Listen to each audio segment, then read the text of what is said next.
business strategy, and I'm going to share with you what they're doing in business strategy, operational efficiency, people, and again, Cheryl's going to talk a lot more about that today, but I just want to share with you what we see the best retailers doing, and it comes to people. And then the one we're going to talk about and maybe spend the most time on is the whole area of sales and marketing, all right? But those 4 buckets, and I might just ask you to begin to think about this question.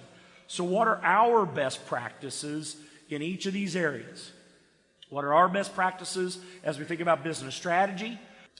The one thing that we do see, and this may be different for some of you in the room, we see the most successful dealers actually do on an annual basis do something around a strategic plan. Now that doesn't mean they recreate it every year. Okay, you don't, in fact, done well, you shouldn't need to do that.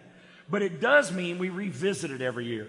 And we ask ourselves, what is our objectives? Where are we trying to get to? Right? Has something significantly changed in the market? And is our current approach working? I mean, that really is the question. You know, maybe personnel has changed. Maybe our customers have changed.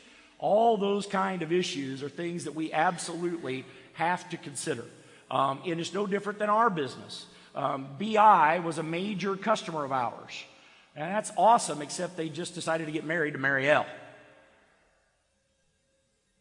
Our world changed a little bit overnight. Guess what? Now we got to have a strategy for the new company. Because they're going to go into review, and everybody that was a supplier, guess what? We get to go prove again why it ought to be us.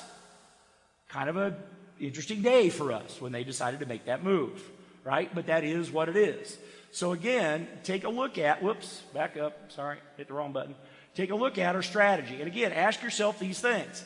Is our business model still right? Is our mission, vision, values still right? And most importantly, is our strategies that we've outlined, are they the things that we want to do? Do they make sense in light of where the market is headed? Now, I didn't say it when we started, but I should have. Everything that I do is predicated on that last comment. Where is the market headed? Unfortunately, we've all set up our business based upon where the market was. Right? Because we did it at one point in time. But the question is, where is the market headed? And that's why this annual discussion, and my recommendation is you do it off-site. Don't do it in your office because somebody will interrupt you. Okay? But take a half a day at least, and hopefully a day at minimum, and say, where are we at? Does it make sense? Are things still going on? Okay? That's the way we thought they were. The next piece, they really do understand and differentiate the role of ownership and senior management. I'm going to make a little side comment here to you owners in the room. Some of you owners are your best salespeople. You don't have to raise your hand because I know it's true. I just want to ask you to consider one thing. Give up day-to-day operations and go out and sell stuff and hire you a manager. You're still the owner. Your name's still on the door. If the manager ever forgets, how long will it take you to remind him? About 20 seconds. I'm serious as I can be. This is a big deal.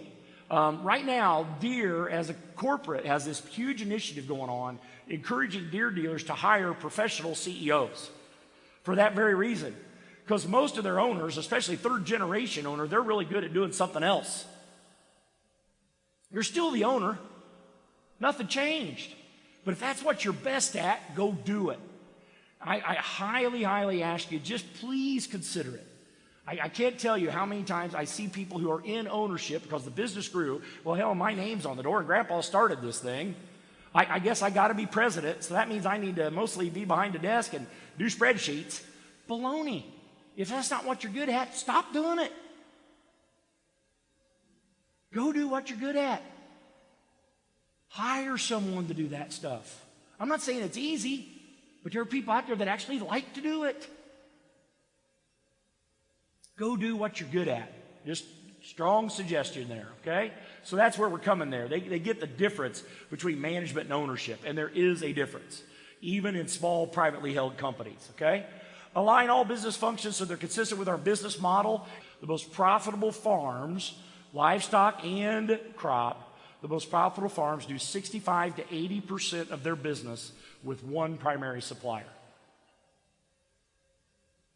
That doesn't mean they don't shop.